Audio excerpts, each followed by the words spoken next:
this lecture series, Advanced Data Structures and Algorithms, hashing topic we are currently kind of exploring.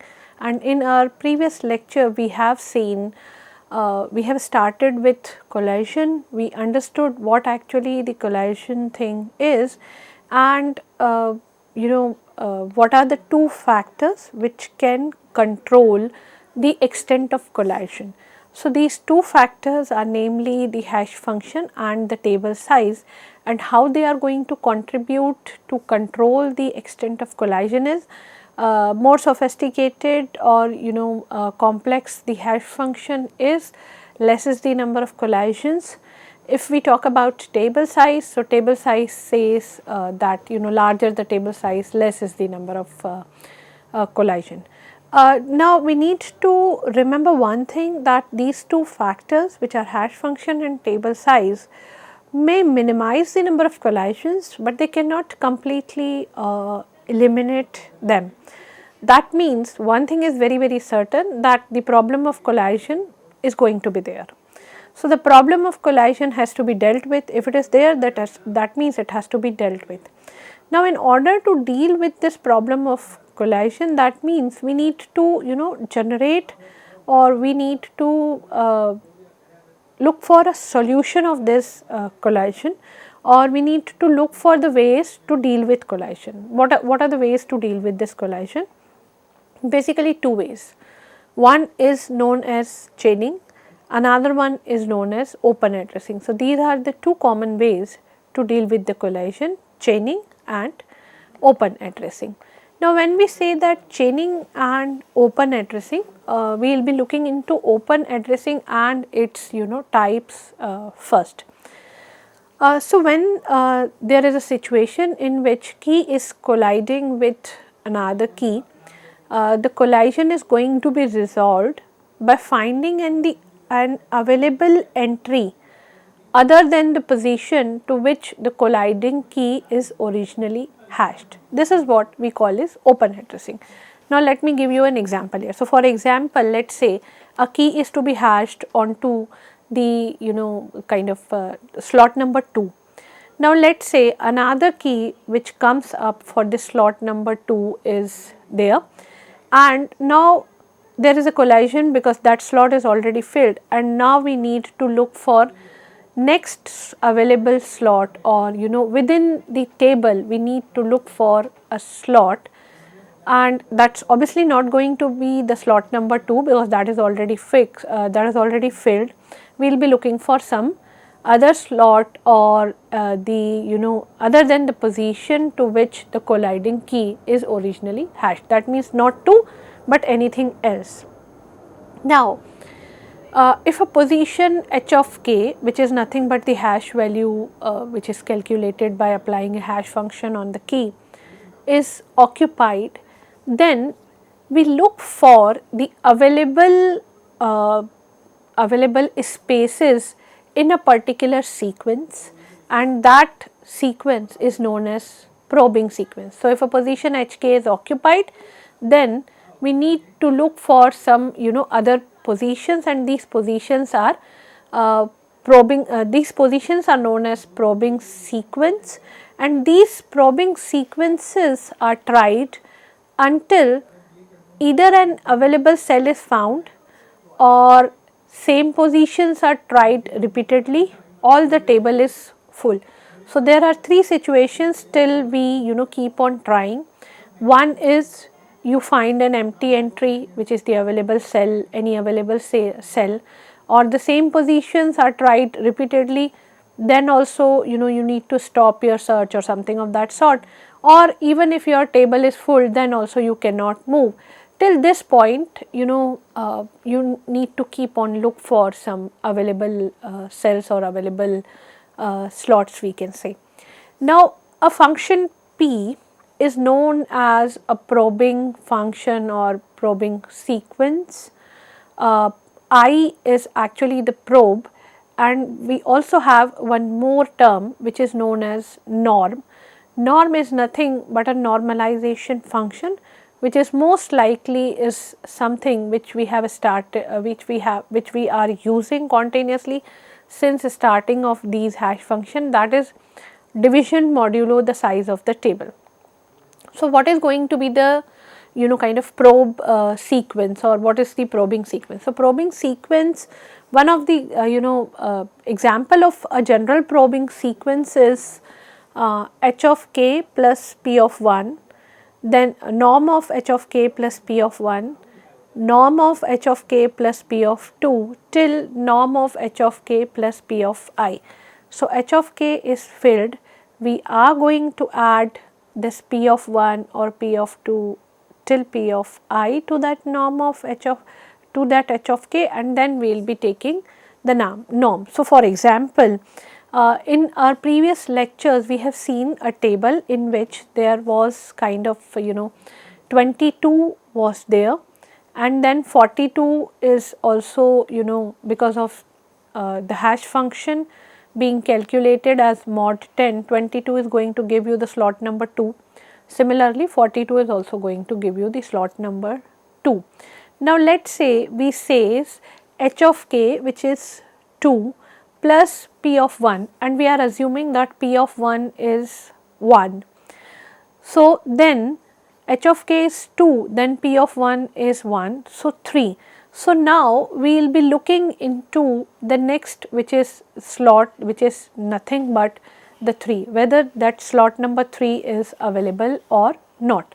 So, in this way we will be kind of taking a particular probe sequence, and we will try all these possibilities until either an available cell is found, or same positions are tried repeatedly, or the table is full. So, P here is a probing function, I is the probe, norm is the normalization function, most likely we take it as division modulo the size of the table.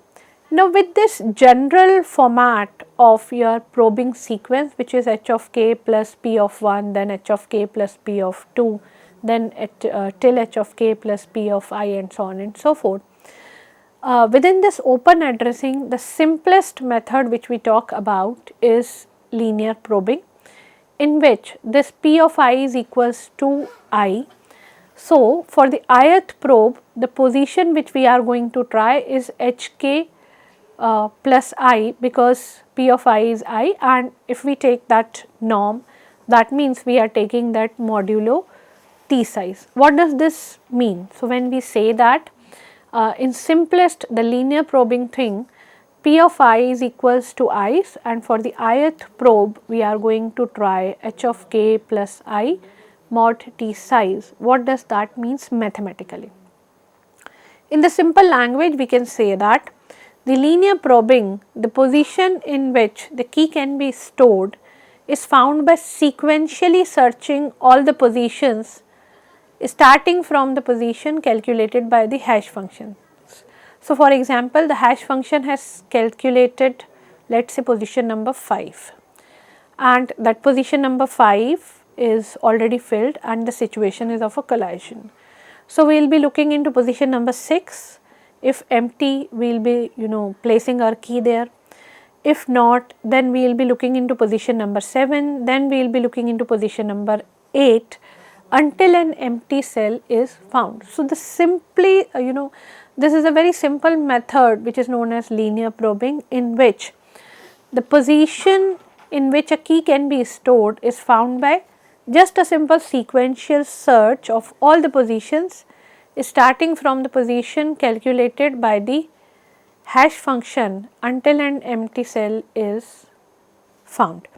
Now, in this situation, if the end of the table is reached, that is also a possibility that you reach the end of the table and you do not find any empty cell, then the search is continued from the beginning of the table again and then stops. Now, in the extreme cases, that is also a possibility that it stops in the cell preceding the one from which the search started. So, for example, let us say we have started the search from slot number 5 and we end up at the slot number 4. That means a complete round of all the available slots of the table are to be kind of search.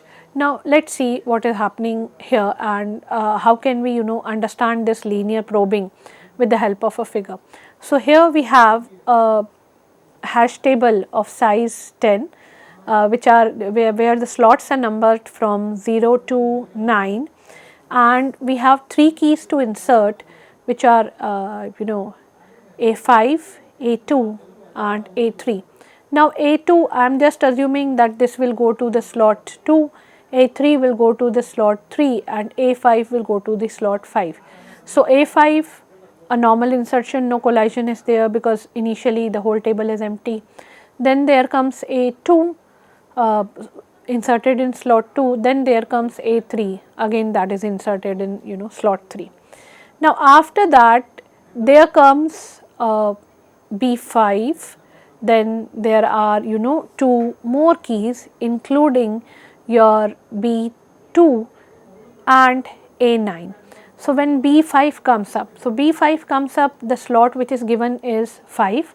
Now that 5 is filled. Now in this situation of collision, what will happen, that it will start looking for the next available slot in and it will take place as a sequential search. So after 5, 6 is available. So B5 is kind of allotted to 6. Then we started with A9. So A9 is already 9th slot is empty. So A9 is there, and then it will say B2. So B2 will want to occupy slot number 2, which is filled. Then let us say we go to the next slot, which is 3rd slot, that is also filled, but the 4th one is empty. So we will be kind of putting our B2 into the 4th slot. Now comparing these two scenarios of the hash table which are given on the screen, is there anything which you are able to kind of notice? So one thing which is very prominent here is gathering of keys next to each other kind of thing, because in linear probing what are we looking for? We are looking for the empty slot on the or in the slot which is next available in the sequence. So that means this linear probing is tend to create clusters, and that is what the kind of disadvantage of linear probing is, that it has a tendency to create clusters in the table. And here you can see there is a complete cluster starting from 2 to 6. So 2, 3, 4, 5, 6, it's kind of a large cluster, and that is what is the disadvantage. So we have seen linear probing, in which we will be looking for the next available slot in the sequential manner, but it is going to create some clusters. So the empty cells following the clusters have a much greater chance to be filled than other positions, and this probability is going to be equals to size of cluster plus 1 divided by T size. So when a cluster is created in such a manner, it has a tendency to grow, and the larger a cluster becomes, the larger the likelihood that it will become even larger. So this is kind of an effect which is kind of generating itself. So larger cluster, it will become even large, because other empty cells will have only 1 by T size chances of being filled, but the empty cells following the clusters have a chance of filling by, or the probability of filling of those empty cells following the clusters is actually size of cluster plus 1 by T size, while for other empty cells it is just 1 by T size. So there is a we can say there is a difference in the numerator. So larger a cluster becomes, larger the likelihood that it will become even larger. So the problem will kind of we can say definitely magnify. So what are we kind of going to take it as a solution? The solution which comes up here as a solution to this clustering problem is the kind of changing the probe sequence and having a function which is quadratic of the in the nature.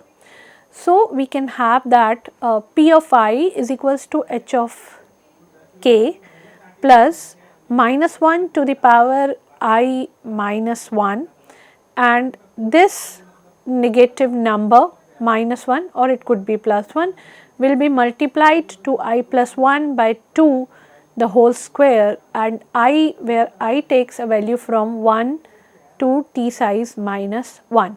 So, if you kind of we can say elaborate, or if you kind of simplify this function, this is going to create h of k plus I square, then h of k minus of I square for I is equals to 1 to 2 till t size minus 1. Now, here our probing sequence or our probing function is not linear, and that is why this is kind of a quadratic function, and that is why this is known as quadratic probing. So, quadratic probing is going to generate the sequence in the form of h of k plus I square, then h of k minus I square for all the i's for all the value of I starting from 1 to t size minus 1. What does this indicate, and how it is going to tackle the problem of the clustering. So, when we say that we have h of k plus I square followed by h of k minus I square, and we will keep the value of I starting from 1 to 2 to 3 and so on and so forth. So, this function will be elaborated as it is shown on the screen. So, first we have h of k, then we have h of k plus 1, then we have h of k minus 1, then h of k plus 4, h of k minus 4, h of k plus 9, h of k minus 9 and so on and so forth. What does this mean? This essentially means that we are not just looking for the empty values in one direction, which is following the original hashed value. We are also looking in the previous in the direction above that. So, that means if we are looking h of k plus 1, if it is filled, we will be also looking into h of k minus 1. If we are looking into h of k plus 4, if it is filled, we will be also looking into h of k minus 4 after that. Then if that is filled, we will be looking into h of k plus 9, if that is filled, we will be looking into h of k minus 9 and so on and so forth. And please remember that this whole calculation is going all divided modulo t size. That is something which we need to be kind of very careful.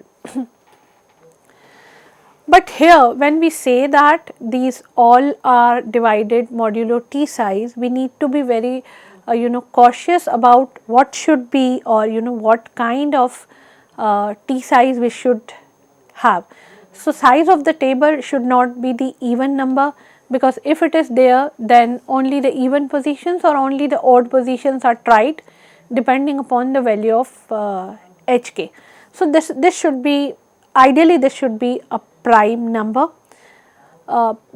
What quantity of that prime number should be there, or how large that prime number should be there. So, by a proven research which was done in 1970, we can say that the table size ideally should be a prime of prime which is equals to 4j plus 3 for an integer j, which guarantees that all the positions in the probing sequence are included. So, yes, we can say that this is kind of having this kind of a sequence which is h of k, then h of k plus 1, then h of k minus 1 and so on and so forth, is actually a better idea rather than having h of k plus 1, then h of k plus 2, then h of k plus 3, which is kind of a linear probing, or kind of looking for the available slots in a particular sequence, in a linear sequence moving in one direction. Here we will be moving in both the directions of the original hashed value, that is hence back and forth we are going in both the directions. And if we are going to take a prime number as a table size, the probability of collision is going to be kind of, we can say, reduced a lot. So, for example, when we say that it should be 4j plus 3 and we take j as 4, then t size is equals to 4j plus 3, it is going to be 9 which is obviously 19, which is obviously a prime number, and I am assuming that h of k is equals to 9 for some sequence, for some value of k. Now, if h of k is equals to 9 and the t size is equals to 19, the resulting sequence will be, first the slot number 9 is being checked because h of k is there. Then if it is filled, then we will be looking into h of k plus 1, the slot number 10. If it is filled, we will be looking into h of k minus 1, which is slot number 8. Now, please notice that what kind of sequence, sequence of probes is being generated. So, the sequence of probe which is being generated is 9, 10, then 8, then 13, 5, which is coming from h of k plus 4, h of k minus 4, then h of k plus 9, h of k minus 9 generates 18 and 0, and then so on and so forth. It is also generating, the whole sequence comes up at 6, 12, 15, 3, 7. So, all the values you can see on the screen, and please notice that when we say that the mods, the size, table size is 19, look at the resultant sequence of the probes. It is giving kind of all, I can say, all possible values. So, we have 0, we have 1, we have 2, we have 3, we have 4. So, what is the bottom line result? The bottom line result is the probability of collision is becoming very, very less. Now, let us take that particular example which we have taken for linear probing, and let us see how it is behaving in case of a quadratic probing scenario. Now, here on the screen you can see some of the hash tables, and the size of the hash table is same, 10 starting from 0 to 9.